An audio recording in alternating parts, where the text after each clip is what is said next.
राहुल जो 16 साल का लड़का था वो अपने माँ बाप के साथ रहता था और उसकी एक छोटी बहन है, वो 8 साल की थी। राहुल पढ़ने में तेज था, तो वहाँ पर ही स्कूल था, वो मिडिल क्लास का स्कूल था। तो आगे पढ़ाई पूरी करने के बाद राहुल फिर सोचता है कि अब मैं आगे भी पढ़ाई करूँगा। लेकिन उसके माँ बाप कहते हैं कि अब तू कहाँ जाएगा अकेला, कैसे रहेगा आगे, क्योंकि यहाँ स्कूल जो है ना ये खाली मिडिल क्लास तक ही है, 8वीं तक, और इसके बाद की पढ़ाई जो तू कैसे करेगा। तो ये सोच में उसके माँ बाप रहते हैं। तब उसको उसको ध्यान आता है उसके माँ बाप को कि हाँ, वो जो कस्बा है वहाँ पर उसकी मामी रहती है, उसका नाम प्रिया था। तो वो वहाँ रहती है, तो क्यों ना वो तू वहाँ पर चला जा और वहाँ पर सही रहेगा, पढ़ाई लिखाई में भी तू तेज है तो पढ़ लेगा और अपना करियर बनाएगा, हमारा नाम रोशन करेगा। ये घटना है झारखंड के ऊंचा गांव की, और ये हकीकत है, कहानी है।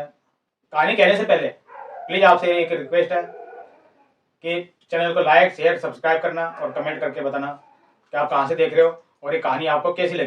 ठीक है, ये घटना है झारखंड के ऊंचा गांव की। जो राहुल है वो फिर अपने माँ बाप को तैयार करके, वो उसके माँ बाप उसको तैयार करके वो फिर ले जाते अपने उसके मामी के। मामी जो थी वहां पर उसके ना, जो प्रिया थी वो उसके कोई बच्चा नहीं था, उसका मामा और मामी थे केवल। जो प्रिया है और उसका जो हस्बैंड है रामदास, मजदूरी का काम था ये, तो वो करता था वो। तो उसमें है ना, वो कभी सुबह जाता था और शाम तक ही आता था, और पीछे से वो उसकी वो घरवाली रहती थी अकेली प्रिया, उसके कोई बच्चा वगैरह था नहीं। जब राहुल जाता है तो वो फिर स्कूल में एडमिशन, उसका एडमिशन हो जाता है, और करीब 16 साल के लगभग का था ये राहुल। तो वो फिर वहाँ पर पढ़ाई वढ़ाई अच्छा करता है, तो वो उसको काफ़ी मानती है, उसको राहुल को, क्योंकि उसका कोई बच्चा नहीं था, वो फिर उसे उसका अपना बच्चा नजर आता है। वैसे ऐसे करके फिर वो थोड़े दिन गुजर जाते हैं। जब उसके बाद फिर जब रामदास वो वहाँ पर चला जाता है, क्या उसकी किसी वहाँ पर शादी हो रही होती है उसके मालिक की लड़की की, तो वहाँ वो चला जाता है और उसकी फिर उसी को काम पकड़ा देते हैं कि भाई तो रामदास ये काम है अब तेरा ही है, तू संभालना, तुझे मेहमानों को खाना पीना ये सब तुझे संभालना है, ठीक है, और ये किसी चीज़ में कमी नहीं होना चाहिए। तो उसका जो मालिक कहता है वो बोला ठीक है साहब, कोई कमी नहीं होगी, मैं यहीं रहूँगा जब तक है ना अपनी बिटिया की शादी नहीं हो जाती, तब तक मैं यहीं रहूँगा। कि भाई तेरी बेटी तेरी बहू है वो, उसको भी लिया था तू अपनी वाइफ को। मैंने कहा हाँ वो तो ठीक है, पर मेरा जो भांजा आया हुआ है ना, तो पढ़ाई वढ़ाई करता है, तो उसकी फिर पढ़ाई छूट जाएगी अगर वो नहीं आया, वो यहाँ आ जाती, तो उसको भी लिया था कि नहीं, अब उसके एग्जाम आने वाले हैं ना, तो इस वजह से पेपर आने वाले हैं, तो वो पेपर की तैयारी भी कर रहा है, इस वजह से वो फिर वहाँ पर ही रहेगी। मैंने कोई बात नहीं, वैसे तो ठीक है ना। मैंने कहा हाँ ठीक है, कोई वो टेंशन नहीं है। अब फिर बाद में क्या होता है कि जब उसकी मामी बोलती है राहुल तो है ना अकेला तो सोएगा तो तुझे डर लग जाएगा, तो तू मेरे पास ही आकर सो जाइयो। तो उसने तो अपने सच्चे मन से कहा था। लेकिन जो राहुल था, अब वो ऐसे नहीं है कि भाई प्रिया अब खूबसूरत नहीं थी, खूबसूरत थी वो, शरीर से भी ठीक ठाक थी, अब जवानी थी उसकी। तो राहुल देखकर वैसे ही वो देख कर कि मामी, वो उससे पूछता है कि मामी एक बात बताओ, तुम इतनी सुंदर हो खूबसूरत हो और अपनी ये जवान भी हो, तो तुम्हारे बच्चे क्यों नहीं हुए। मैं क्या बेटा अब क्या करूँ राहुल, ये तुम्हारे मामा हैं, अब ये जानते हैं भाई। तो अगर तुमने दिखाया नहीं क्या, कुछ होता नहीं है क्या। वो सीधे बोले क्या होता है कि नहीं, वो दिखाया नहीं क्या डॉक्टर को। मैंने कहा हाँ दिखाए तो थी, कुछ ऐसे नहीं, पता नहीं क्या कमी बता रहे हैं, उनमें कमी बता रहे हैं या मुझ में कमी बता रहे हैं ऐसे। अब इतने दिन बीत गए, 2-3 साल हो गए, अब तक बच्चा नहीं हुआ। फिर कोई बात नहीं, बच्चा मैं दे दूंगा तुझे, तुम्हें मामी, ऐसी क्या बात है। वो सोचती मजाक कर रहा है, वो ऐसे ही सोच के फिर उसे हंसी में टाल देती है उस बात को। वो क्या होता है फिर बाद में जब वो मामा चला जाता तो उसको अपने पास सुला लेती है वो मामी। वो मामी सुला लेती है, हालांकि 16 साल का लड़का था, वैसे सुलाना नहीं चाहिए था, पर फिर भी उसको तो मन में ये नहीं थी ना बात कि ये लड़का है और ऐसे कोई बात हो जाएगी ना। वैसे ना उसने सोचा था ना उसने सोचा था, पर जब तन बदन मिलते हैं और अगर एक दूसरे से सटते हैं तो है ना, फिर मन में है ना खलबली पैदा हो ही जाती है।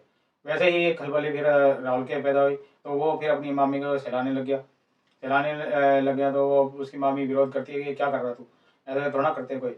तो समझदार बच्चा है, पढ़ने लिखने के लिए आया है, पढ़ाई लिखाई पर ध्यान दे, इन चीज़ों पर ध्यान मत दे। मैंने कहा फिर मामी मैं यहाँ नहीं सोऊंगा, फिर मैं नीचे सो जाता हूँ। तो वो फिर नीचे सो जाता है, तो फिर उसको एकदम से डर लगता है, फिर वो आकर मामी के पास सो जाता है। और फिर मामी के पास होता है तो फिर वो टचिंग होती है शरीर की, तो फिर वो गर्मी पैदा होती है दोनों में। और फिर वो एकदम से पहले तो शुरुआत में वो मामी है ना ना नुकर करती रहती है, लेकिन जब उसको भी स्वाद आने लग जाता है, मजा आने लग जाता है, तो फिर वो एकदम से उसके चिपक जाती है। वो कहती है कि तू तो लड़का है, तो क्या कर लेगा। पर वो जानती है कि फिर लड़के ने क्या दम दिखाया। उसने एक ही रात में उसको बार बार ऐसा करा तंग, बार बार ऐसा वो संबंध बनाया कि उसकी हालत पतली कर दी। उसे सुबह तक तो उसने उठने नहीं दिया उसको, ऐसी वो नौबत कर दी उसकी। वो एकदम से हैरान हो गई उसकी मामी जो प्रिया थी। वो बोली यार मैंने तो तुझे ऐसा सोचा नहीं था, तू इतना वो घोड़े जैसा अपना जो दम दिखाएगा और ऐसा करेगा काम।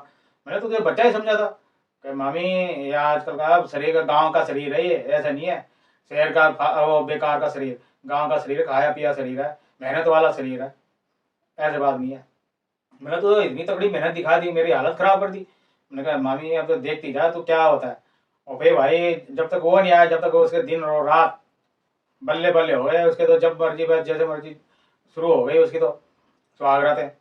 इतनी तो यहाँ तक कि रामदास ने भी नहीं करी होगी जितनी इसने उसने कर दी राहुल ने, उस लड़के ने। तो वो तो एकदम से दोनों खुश है भाई, क्योंकि उनकी भी इच्छा पूर्ति हो रही थी। वो भी अब पढ़ाई की तरफ ध्यान कम गया उसका, इस तरफ ध्यान ज़्यादा चला गया। तो दोनों के दिन रात एक हो रहे थे, मजे आ रहे थे।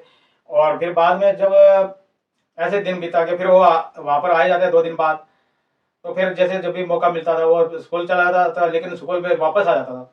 वापस आने के बाद फिर उसको पता था कि भाई मामा रात तक आएगा, 8-9 बजे तक आएगा, तो उसमें फिर मौका मिलते ही वो शुरू हो जाता था।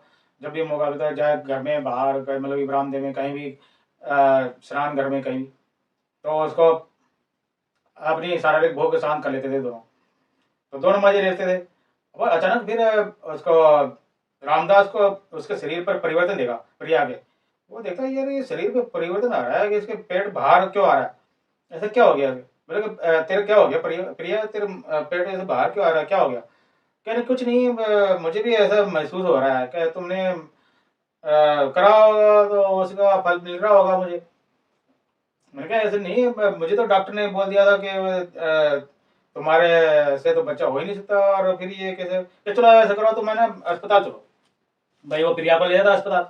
अब अस्पताल में फिर जब डॉक्टर बोलते हैं, जब चेकअप वगैरह करते हैं, उसका टेस्ट वगैरह करते हैं, तो पता लगता है कि ये जो बच्चा होने वाला बच्चा है ये इसका नहीं है, रामदास का। तो उसकी जमीन खिसक जाती है, यार ये कैसे हो सकता है।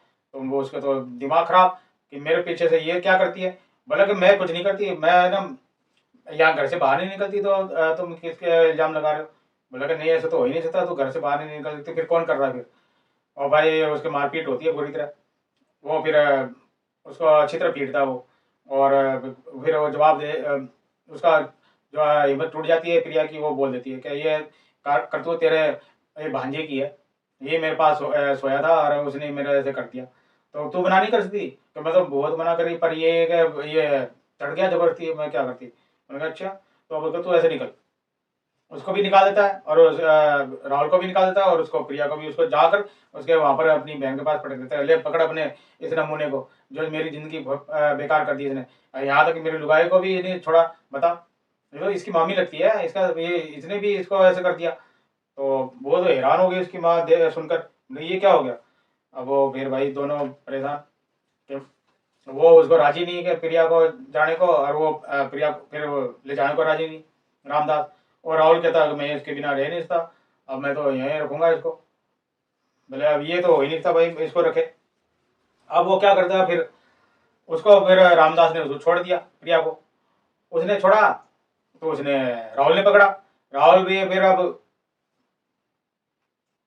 कहानी क्या बताती है, जो मामी है वो उसकी घरवाली है, ये होने वाला बच्चा है, वो जो भाई कहलाएगा बहन कहलाएगा, या उसका बाप वो कहलाएगा उसका, समझ नहीं आ रहा ये कहानी की क्या समझ नहीं आता इसको क्या रूप दिया जाए।